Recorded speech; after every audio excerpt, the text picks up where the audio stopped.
thank you, Tuan Seng and Property Guru for organizing this, and thank you for your time.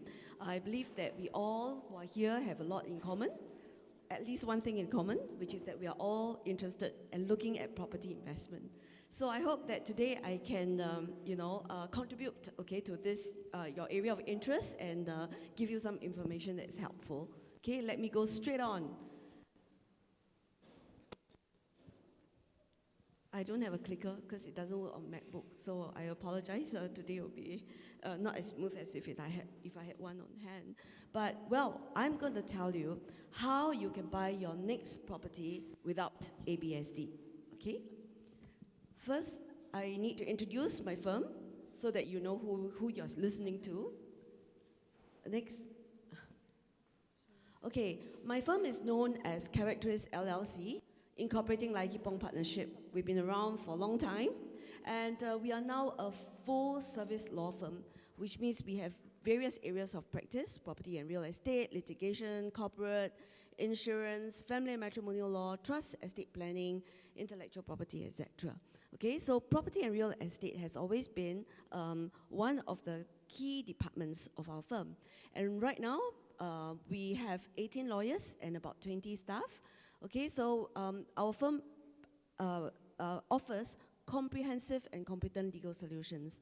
And our many questions have been asked about our name, Characteris LLC.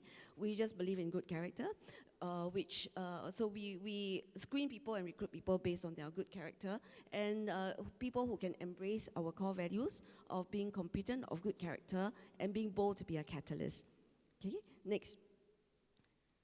This is my team of lawyers that I have with me. Okay, 3 equity partners. I'm between 2 of my equity partners and the rest of the team. Maybe you can pay attention to the guy on the second on the right, back row, second on the right. So he's actually tasked to help anyone who is my potential clients like you to help you assess. Okay, so if after today you need a bit of assessment of how you can avoid the ABSD or what are the structures that are suitable to you, Daniel is the one who's going to be able to take your phone calls, take your emails, and assist you. Okay, next. Okay, ABSD. We all probably know that ABSD rates increased on the 6th of July 2018. And right now, okay, a Singaporean buying a second residential property is now levied with ABSD for 12%, okay, of the second property, and 15% for third and subsequent property. Okay, so you need to keep that in mind, that rate in mind. And the permanent resident pays ABSD at 5% for the first residential property, 15% for second and subsequent properties. And you know, ABSD, unlikely to go away because it actually has increased 3 times since 2011. So it's therefore not surprising that many property buyers are keen to reduce ABSD, right? 12 to 15% is really a huge sum. Okay, next. So I would simplify today's presentation to say basically you can look at 3 ways. Actually, there are a little bit more than 3 ways, but to simplify it, 3 main ways to avoid or reduce the amount of ABSD payable. Okay, one is called decoupling, which I know you have heard a lot about. So what is it exactly? It's really a mathematical exercise, so I'll run through the maths with you.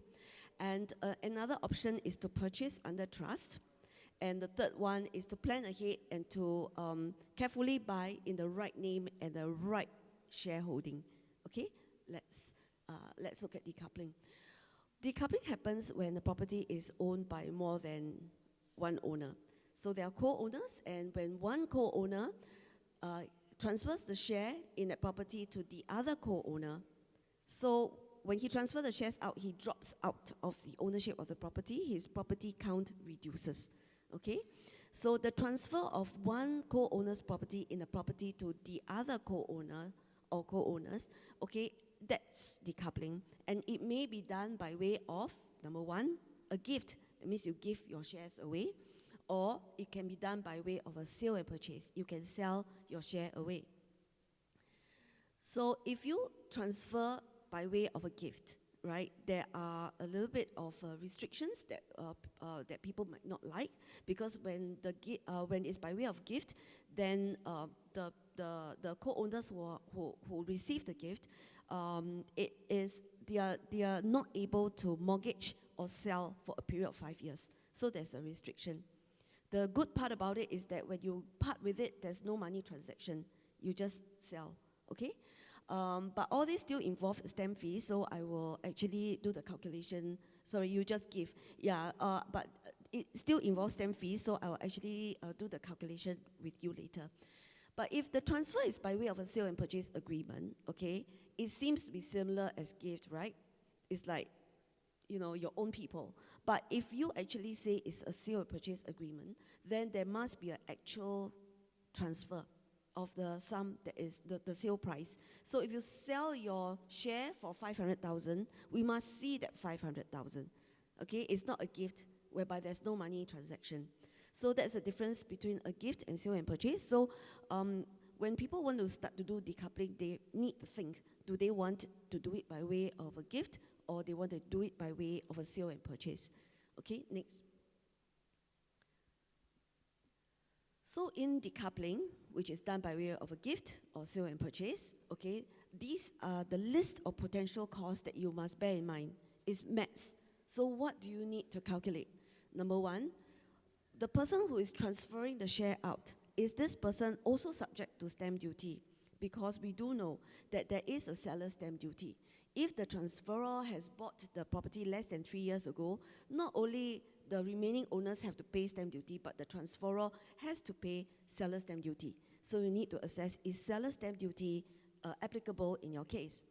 Secondly, if the ABSD is payable on the value of the share transferred, okay, and this would particularly be the situation if the transferee already has more than one property. So you're transferring to your co-owner so that you reduce your property count, but your co-owner may have to pay ABSD because the co-owner has more than that property. The co-owner has more than one property. Then ABSD is payable on the share that is being transferred to them. Okay. Thirdly, if the transaction is done within a bank's lock-in period, so if this property that you want to decouple has a bank loan, then you need to check, are you within a bank's lock-in period? Because if it is, then the bank may charge a penalty. So that has to be calculated. So sometimes people need to plan ahead. You need to plan to make sure that if you do want to go ahead with the decoupling, do it outside the lock-in period and don't lock into another lock-in period, you know, without actually doing the decoupling first. Next, if the transferor had used the CPF funds, so the transferor might think, well, this is my money, I don't need it. But no, CPF doesn't work that way. So if the transferor wants to transfer his share to the transferee, then the CPF funds and the accrued interest that the transferor had used for that property has to be refunded back into his account. So that also has to be calculated for cash flow. And the legal costs usually in the region of $5,000 to $6,000. Okay, so next. So I give you one example, okay? So follow me with this example. This is a real-life example, one of my clients. Mr. and Mrs. Tan, they had 3 residential properties in their joint names. So they wish to upgrade, change one of the property to a bigger property. Or maybe they also read the master plan and they want to switch, like Ken. So this was their course of action. Number one, they sold their property A, right? So once they sold the property A, their count reduces to 2.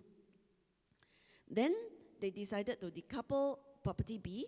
So Mrs. Tan bought Mr. Tan's share, right? So Mr. Tan, when Mrs. Tan bought Mr. Tan's share, Mr. Tan still has one property.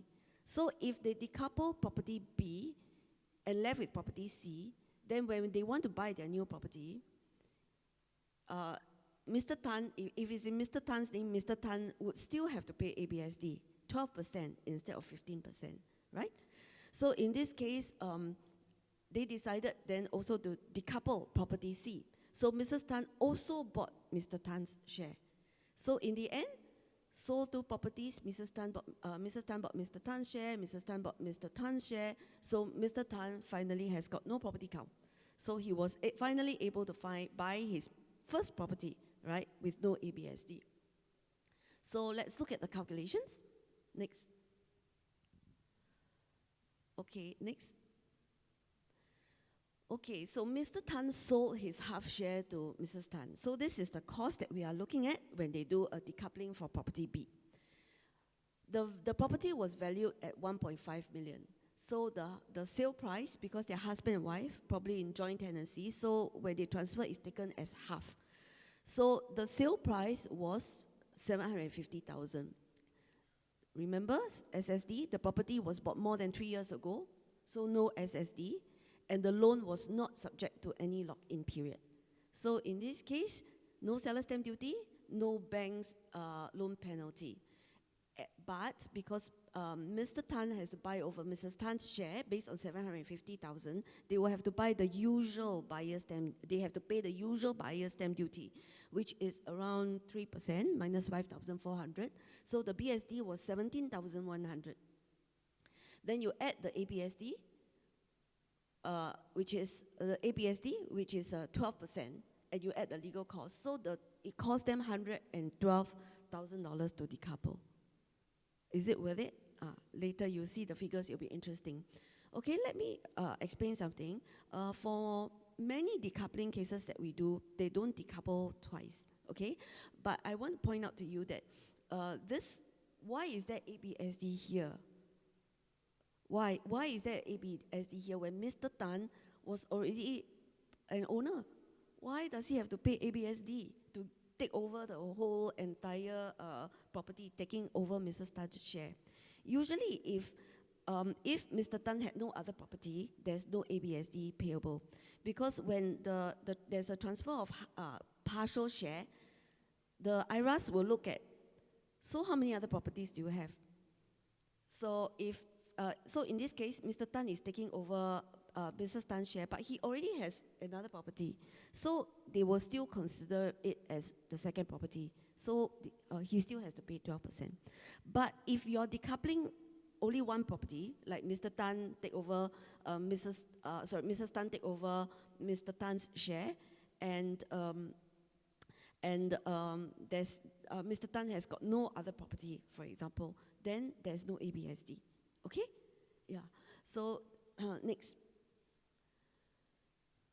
So in this case, then they had to continue, right? There's another property to decouple. So again, same thing. They had a property a long time ago, so no seller stamp duty, no bank loan penalty. Okay, and the BSD is the usual BSD, which is 24,600. And there was also ABSD payable, which was 120,000, and the legal cost is around 5,500. So again, they pay a decoupling cost of 150,000. Okay, next. So now Mr. Tan can buy property D. When he buys property D, okay, they wanted to buy this property D, which was 5.5 million. So when they bought 5.5 million, it does not attract ABSD.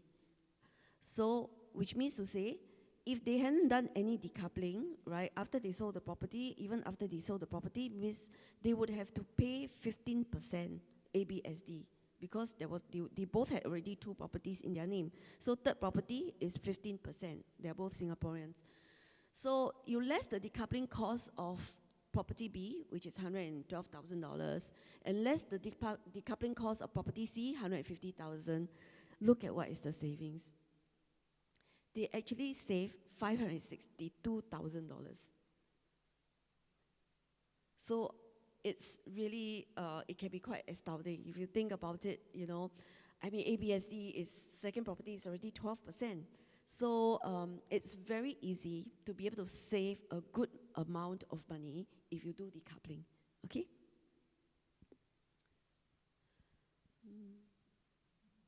Okay, so the second part I was trying to show you that if they had done one decoupling, painful, 100 over 1,000, so just do one decoupling. How does that work out?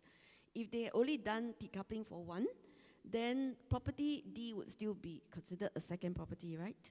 So there's still ABSD at 12%. So they still enjoy savings. They save $52,000, okay, compared to 500 over $1,000. But still, after paying the decoupling cost of 100 over 1,000, because of the difference, 15% and 12%, they still save $52,000, around $52,000. Yes. Okay, is it clear? Okay, next. Okay, when is decoupling not a suitable a solution? Well, obviously, if the next property that you're going to buy, the value is so much lower than the half share that's going to be transferred. Most likely, there's a chance that it may not be suitable. So are there other alternatives? So I will look at other alternatives with you, okay? Since April 2016, HDB flat owners are not allowed to transfer their ownership to a family member except on the grounds of divorce, marriage, death of owners, financial hardship, citizen renunciation, and medical reasons. So decoupling generally would not work for HDB flats. Okay? Next. So I hope that was useful. Was that okay? Decoupling is really a mathematical exercise. So before I go to the other alternative for you, if you do need more detailed calculation, because we're talking about huge sums, you are free to approach my firm, approach Daniel. I will give you the contacts later. And I did tell Tuan Seng that if you actually inform Daniel or myself that you came out of the talk today, then we will give you a promotional rate for the decoupling cost, which is usually about 5,500 for sale, and for you need 2 sets of lawyers, the seller, the buyer, the bank, the CPF. So everything, we normally do it at least 5,500 to 6,000. So we will be able to package it at $5,000 for you if you actually approach us and tell us that you came from this talk. Okay. So next, purchase under trust. Oh, sorry. Back. Okay. This is another way. So you don't want to pay the decoupling. Decoupling does cost money. Then another way is that you can buy your new property on trust. So that means that the beneficial owner has no property count, but you are the legal owner. So you buy yourself, you're the legal owner, and the beneficial owner has got no property count, right? So that's the beneficiary. So you buy under this trust structure, then there's no ABSD. So, but it's not that easy because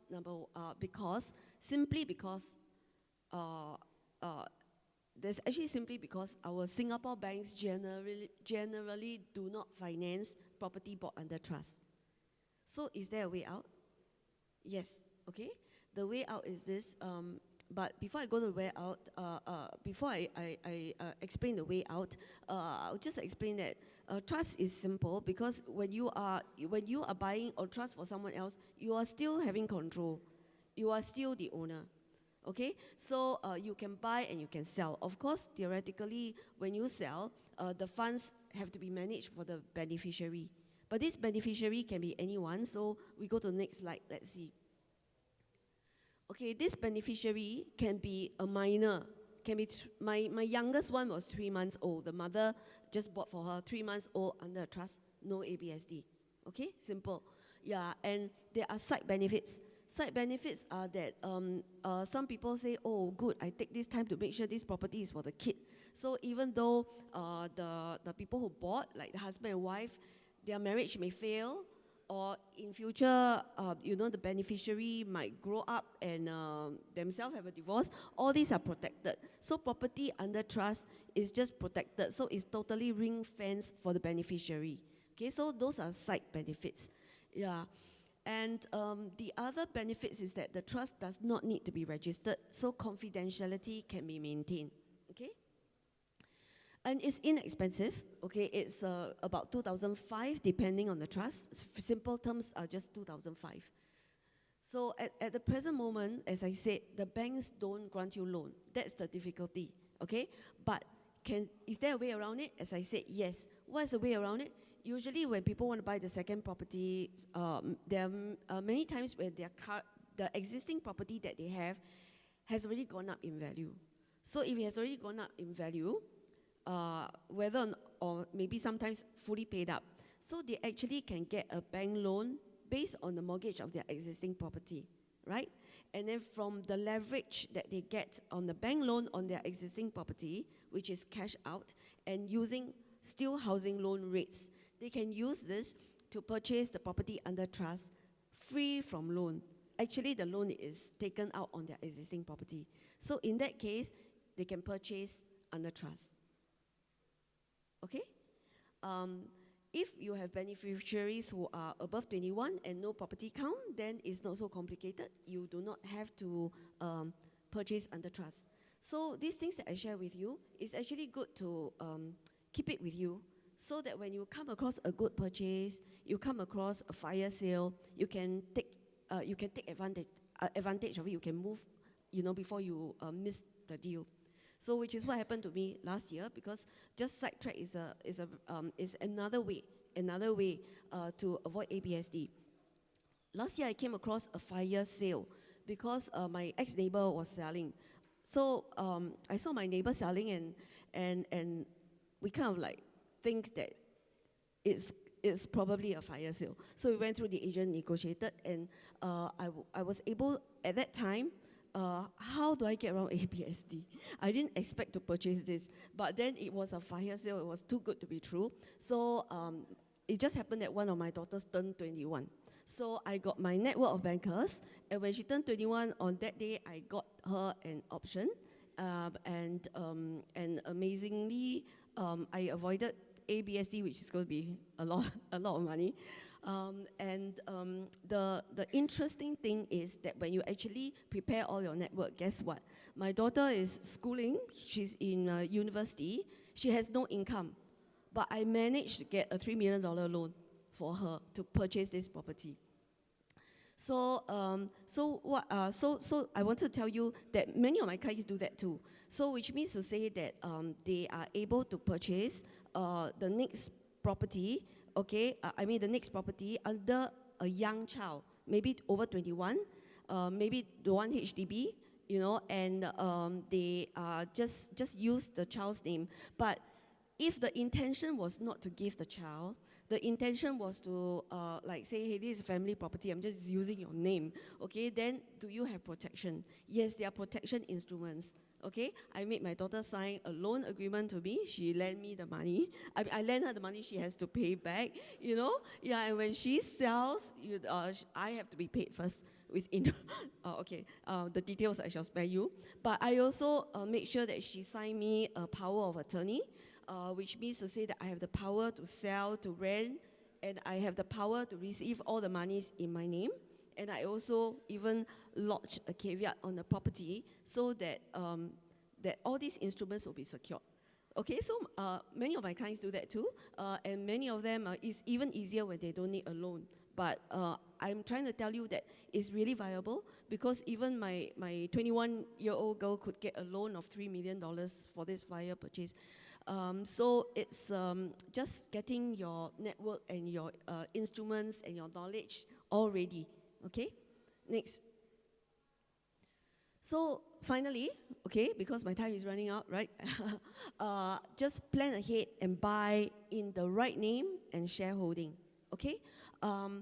You see, nowadays, in the past, always husband and wife will come and buy, right? And then now it's like joint name. They will buy in joint names. But nowadays, when they come, I will say, "Are you sure you want two names?" But most of the time, they come, they already use one name, which is smart. Okay, but when they are not aware, I have to ask them, are you sure you want two names? Because nowadays, one free name is like very valuable, right? One free name with no property count is very valuable. So the thing here is, if you can, right, because we don't know when ABSD is going to be removed or will it ever be removed. We have only seen it increasing 3 times since 2011. So, if you can buy in one name. I think that's good, okay? But of course, different people have different considerations. If you buy in one name, you need protection, right? Because, you know, you need to know that you have a share in it, that you'll be protected, your interests will be protected. So all these, yes, you can find out more in my book or in a consultation session. There are ways to do it, okay? But okay, in some cases, the people said, but I need her CPF, I need his CPF. So without another person's CPF or without another person's income, cannot get loan, cannot buy, right? So what do you do?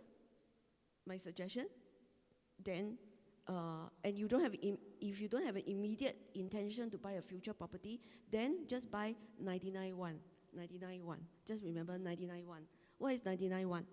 99.1 means that no choice. If you really need that person's name to help you get the loan or help you use that person's CPF, then let that person have 1%. At least one of them have 1%. Why? Because when you decouple based on 1% of the value, your cost is very low. If you decouple and say, oh, we are husband and wife 50-50, sister, brother 50-50. Okay, next time you decouple, if you decouple, you have to pay on 50%, and you have seen how much decoupling cost is, you know, even on the $1.5 million property was 100 over 1,000. So what you do is to just buy 99.1. And what people don't know is that, oh, you mean if the person use buy in 1%, can you use CPF more than 1%? That means the CPF, can it be used to reflect, to a sum that is beyond representing the 1%? So the surprising answer is yes, I don't know why. Okay, so they need their protection, so they need us to actually do out documents to actually preserve their rights. I mean, imagine you're 1%, but you use all your money, all the bank loan you are paying, all the CPF you're using. In the end, if something goes wrong, you only have 1%, right? But for the purposes of buying without ABSD, it's possible. And most people are very happy when they know that this is possible, okay? But, well, you need... although you can save on the legal cost for decoupling, but you would be wise to actually spend the legal cost on some measure of protection, especially for the 1% owner. Okay? Next. All right, so as I promised, this is my contact. Please, you're welcome to take it down. This is my office number, my email address. And I don't know why my staff put the fax number. Nobody uses fax now. But if you need help to actually assess for you and explore structures, feel free to call me. I think they've forgotten to put down Daniel's number, but I'll direct you to Daniel, or you could just call my office or call Daniel Young or myself. Okay? And for the other structures that I talk about, you know, all this about avoiding ABSD, putting things under trust, gifts, and loan agreements, caveats, power of attorney. All these are structures that you can use to protect yourself. And I love being able to help families move forward in a powerful manner. So that's why I had this book, Instant Legal Protection for the Family.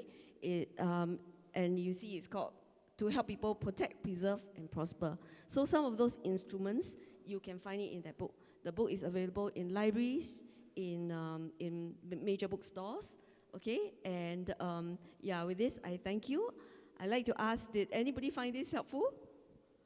Okay. Okay, okay, so nobody found it like redundant, I hope? Okay, thanks. I'll be around to answer any of your questions.